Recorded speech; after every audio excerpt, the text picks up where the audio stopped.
One of the most important things that you must be conscious of is, on a certain day when you eat a certain type of food, whatever you eat, you must consciously notice how quickly does it digest and become a part of yourself. Any food that you eat, if it lasts over 3 hours, that means you've eaten bad food and that is something to be either avoided or reduced in quantity. If food moves out of your stomach bag within 3 hours, this means you're eating something that your system can handle efficiently. It may not be the best food, but your system is able to handle it. And between one meal and the next meal, if you create a clear gap of 5 to 6 hours, and in between if there is no other ingestion, you will see the cleansing process in the system on the cellular level, cleansing will happen. This cleansing on the cellular level is most important and significant for a healthful life. So between meals there must be at least 5 to 6 hours of space. If you're over 30 years of age, 2 meals a day, 2 good meals a day will suffice.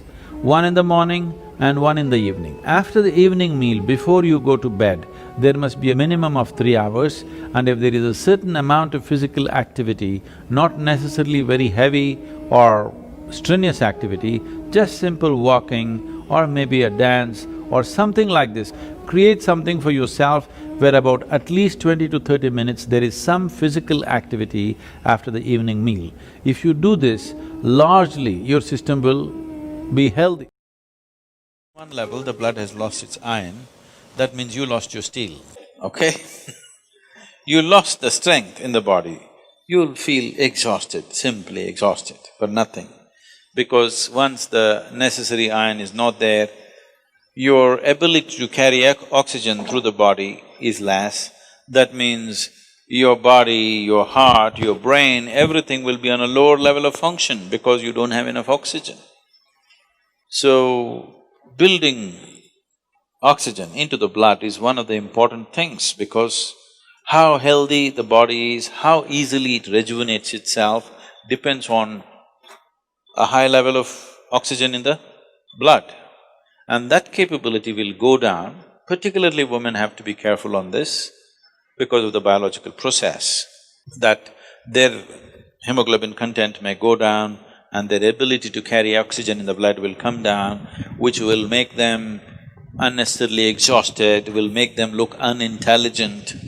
And yes, if the RBC is low, you feel dumb because there's not enough oxygen in the brain and it doesn't function the way it needs to function, both the body and the brain. So, to take care of this, one of the simple things is you consume a little bit of honey in warm water on a daily basis, and you will see slowly the RBC content will go up. If there's more oxygen in the blood, suddenly you feel a burst of energy, suddenly everything is active, the rejuvenation system in the body is going up, the dead cells are being replaced quickly. The level of inertia that you feel in the body is much lower, the level of inertia that you feel in your mind is much lower. So, honey, it has different types of impacts on the system. If it consumed raw, it has one kind of impact. If it is consumed in cold water, it has another kind of impact. If it is consumed in warm water, it's a different kind of impact. We want to consume it in warm water here because we want the system to open up. If you put it into boiling water, some part of honey will turn poisonous. So you should never put it into boiling water, or you should not cook the honey. I know in Western societies, people are making honey cakes and stuff, they're cooking it. If it crosses a certain temperature, then honey will turn poisonous. So, it must be put into… like it's in a temperature that is drinkable. Into that you put. If it's boiling hot, you don't put. See, sleep is not a requirement in one's life. What the body requires is rest. Sleep is just one form of rest. A lot of people are beginning to think, in Tamil Nadu, if somebody says, rest pannikaranga, means they're sleeping. Need not be, you can sit and rest, isn't it? Yes? You can stand and also rest. You're running, if you stand, doesn't it feel like rest? You're standing, if you sit down, doesn't it feel like rest? There are many ways of resting.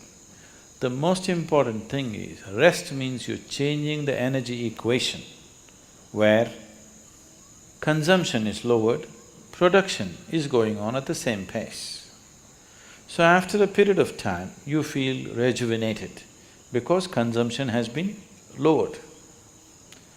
Essentially, you're managing the energy equation. If you're in activity, the consumption is more. Whatever you're producing, it's not enough. After some time, you feel exhausted because the consumption has been heavy. If you lower the consumption and increase the production, after some time you feel energized. The ideal way to live is, there is no sleep in my life. But that's not possible right now, still body has some inertia. So it sleeps minimum. Rest of the time, it is at ease. If you keep this at ease, then sleep does not occur to the body unless it comes to a certain point of exhaustion. So body is never ever asking for sleep, but it is definitely asking for rest. If you do not know how to sit here in a restful manner, it will try to rest like this.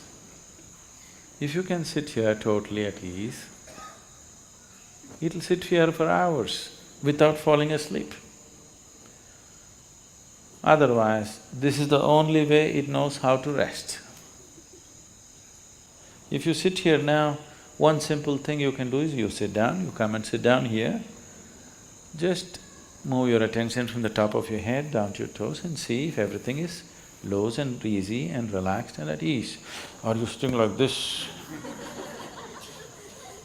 Just sit, just bring this to ease as much as you can. Not everything is in your conscious level. As much as you can consciously, bring it to ease. You will see suddenly, if you are the kind who'll fall asleep at 10 o'clock, if you simply 1 hour you sit here at ease, you will see your sleep will get postponed by half an hour. You won't feel sleepy at 10. Naturally you're awake.